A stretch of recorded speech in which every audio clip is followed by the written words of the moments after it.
One of the most important artists of our day is Hayao Miyazaki. He is the only anime creator to have ever established a place in Western mainstream culture. And over his 4-decade career, he has produced masterpiece after masterpiece without ever sacrificing quality. He is on a different level, having written and directed 11 feature films and has another in the works. Since Miyazaki is such a well-known and private artist, it's difficult to image him ever having difficulty producing work. However, NHK World Japan has provided us with a documentary that covers 10 years of his career, giving us a behind-the-scenes look.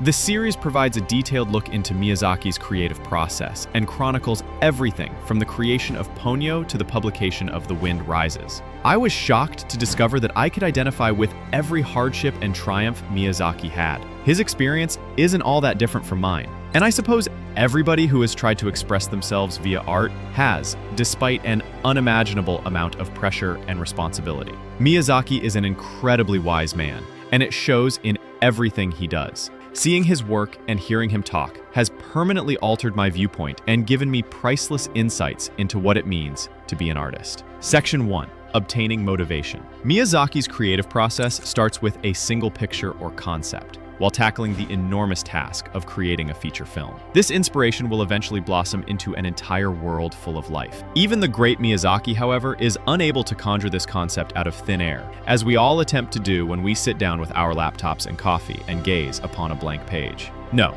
instead, finding beauty in the ordinary, Miyazaki decides to embrace life with an open mind. To him, inspiration is like a fishing line being dropped into your head. So he taped a camera to the inside of his car to record his everyday trip. Your task is to let it pass past you and onto the paper. You have no control over what gets caught. As a result, Miyazaki always has a notebook with him, which he fills with ideas and notions that are unlikely to be realized. But the act of writing them down is significant in and of itself. Even after he settles on a concept, Miyazaki never stops looking for inspiration. Weeks will go by with little progress, but Miyazaki is unconcerned because he knows that as long as he is constantly seeking inspiration, it will find him. Miyazaki chooses to draw inspiration from music, travel, and museums rather than from other anime. During one such trip, Miyazaki saw a piece that caught his attention. The ideas and feelings it evoked in him resulted in a breakthrough in his work, even though it seemed to have nothing to do with his work on Ponyo. It frequently takes Miyazaki over a year to finish a single frame. And even though he draws for work every day, he still finds time to sketch unrelated pieces for no other reason than the pleasure it gives him. Miyazaki will not compel himself to produce until a firm foundation has been established. He frequently isolates himself in a different city to finish the story after it is nearly finished. Miyazaki sees the shift in landscape as a useful tool for gaining perspective and overcoming any preconceived ideas about what his film should be. 僕も猫たかったです。ネラリーを何々に賛成しようというは小数に日回3個が3もいるするのです。Section 2.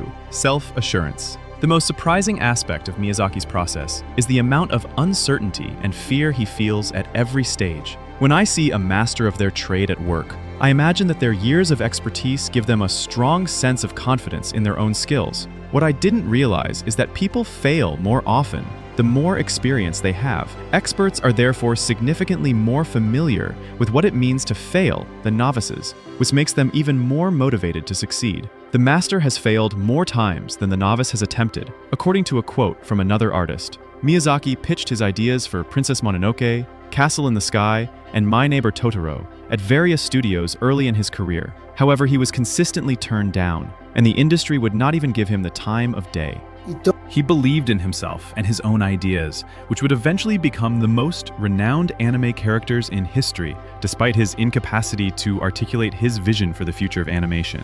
Even though he produced 6 of the top 10 highest-grossing anime movies ever, he still feels nervous and uneasy whenever a new movie is released. Like everyone else, he believes that if viewers become disinterested in one of his movies, it's game over. Reality, Part 3. Almost anything Miyazaki says may be analyzed and used as a teaching tool, but one particular statement particularly resonated with me. Having the idea is just the first step, even for someone with Miyazaki's level of experience. It's possible that your most brilliant ideas won't turn out the way you had hoped. He has been known to spend days working on a single photograph before abandoning it entirely. He avoids becoming a victim of the sunken cost fallacy. It is not always in your best interest to complete a job just because you have already invested hours, days, or even weeks into it. Making one try after another until the finished product combines all of your knowledge is sometimes the only way to produce something truly unique. 5 seconds of finished animation are produced by a team of more than 100 animators over the course of a week. The next time you're having trouble turning your idea into a reality, try to remember that speed. You are your own worst enemy, Part 4. Something you've made may strike a chord with a sizable enough audience after years of commitment, perseverance, and a little bit of luck, and its success may cause you to become famous overnight for that one piece. What comes next is now the most difficult thing you can ask yourself. How can you possibly satisfy your now devoted fan base while still developing and growing as an artist? The distinction between creating art for personal expression and merely attempting to win over your audience becomes hazy. Despite being the catalyst for Miyazaki's current level of fame, My Neighbor Totoro has turned into a thorn in his side and a mountain he has built that he will fight to climb for the remainder of his career. According to Miyazaki, unless you keep pushing yourself into uncharted territory, talent is a limited resource that wears out with daily use. Creating a movie on the caliber of Ghibli's is like catching lightning in a bottle, but having to keep improving every few years is nearly difficult. Even this late in life, Miyazaki is still pushing the envelope and experimenting with new media, such as CGI and pastels. His main competitor is himself, and while he may always be recognized by others as the man behind Totoro, he has shown himself that he is capable of making movies with a wide range of subjects, styles, and genres. Section 5. Discovering your mission. I think it can take a lifetime of experimentation to figure out, even if it seems like a simple stage in the creative process.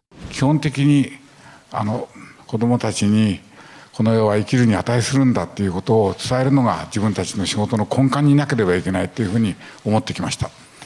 それは今も変わっていません。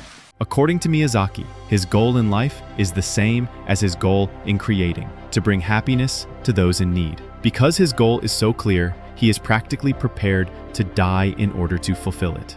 僕は日本的なものを作ろうとかそういうことで作ったんじゃありません。自分たちの周りにいる子どもたちに見せたいと思って作ったんですから。ただアメリカの人たちは顔なしが理解できないとか、湯婆婆をやっつけるのかと思ったらやっつけなかったとか、そういうことで映画というエンターテインメントという枠に縛られている人たちがものすごく多いんですね。作ってる人間たちも見る側も。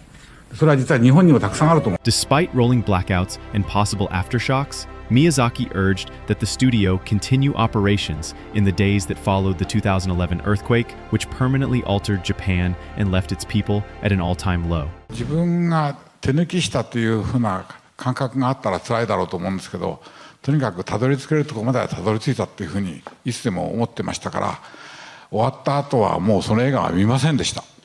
で、ダメなとこは分かってるし、いつの間にか治ってるとかそういうことも絶対ないんで、振り向かないようにやってました。He was aware that, more than ever, people needed to experience the happiness that only his special gift could provide. Almost every time we see Miyazaki at work in the documentary, he is yanking at his hair, trembling from tension, and moaning to himself about how much of a hassle animation is. 風立ちぬっていうのはポニョから5年かかってるんです。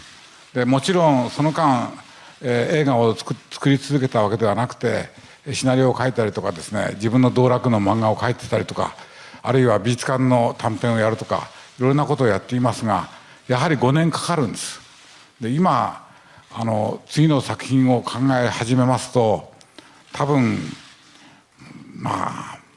5年じゃ済まないでしょうね、この年齢ですから。He feels as like he is plastering on a smile to fit in, even though his films are fantastic and happy. He obviously finds the process extremely taxing, particularly as he ages. But he always jumps right into the next job.